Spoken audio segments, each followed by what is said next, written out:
I'm a 29-year-old woman, and until 2 months ago, I was supposed to get married to my fiancé Liam. We were together for 3 years, engaged for 14 months, and had our wedding planned for late summer in Charleston. I'd already picked the flowers, picked the dress, and even started working with the band on our first dance song. Everything was locked in, from the caterers to the seating chart. My friends joked that I had it all figured out, and honestly, I thought I did too. Liam wasn't just a boyfriend to me, he was family, or so I thought. His parents treated me well enough, but the real bond was with his cousin Delia. She was loud, bold, always had a drink in her hand and an opinion to match. We clicked instantly. Delia was the one who took me out for drinks when Liam and I had our first big fight. She was the one who helped me pick out my wedding dress. And she was the one I cried to when planning stress got too heavy. I introduced her to people as my future cousin-in-law, but really she felt like the sister I never had. That illusion shattered one night while Liam was in the shower. I was using his laptop to send myself a copy of our vendor spreadsheet when his text notifications popped up. The messages were from someone saved as D. At first I assumed it was one of his college friends, maybe someone from work. But then I saw the actual texts. They weren't just flirty. They were detailed, intimate, full of inside jokes I didn't understand, and what if fantasies I couldn't unsee. I scrolled up and felt my whole body lock up. The messages went back for months.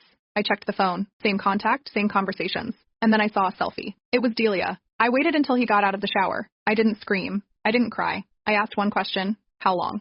He started backpedaling, claiming it was only emotional, that nothing ever happened physically, that she was going through something and he was just being there for her. He tried to spin it as a stupid mistake, some kind of misplaced loyalty. I didn't believe a word of it. I packed my overnight bag, left the ring on the kitchen counter, and didn't look back. By the next day, the wedding was canceled.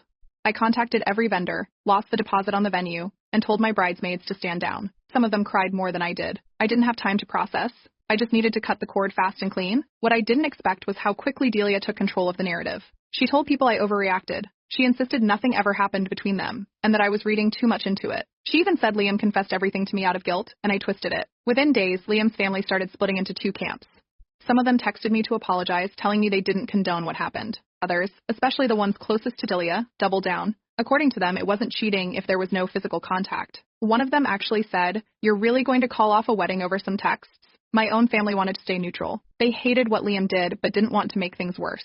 I understood, but it made me feel even more alone. Then things took a turn. Delia started posting online. At first, it was subtle. Memes about jealous women and protecting your peace.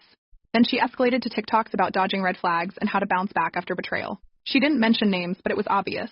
The worst part? People believed her. She was funny, charismatic, and knew exactly how to frame things to look like the wounded one. Liam stayed mostly quiet, which made it easier for her to control the story. A week later, Liam's sister Becca, who had once gushed about my bachelorette party, decided to give that slot to Delia. The event that was supposed to be my bridal shower became a healing brunch, hosted in the same rented space.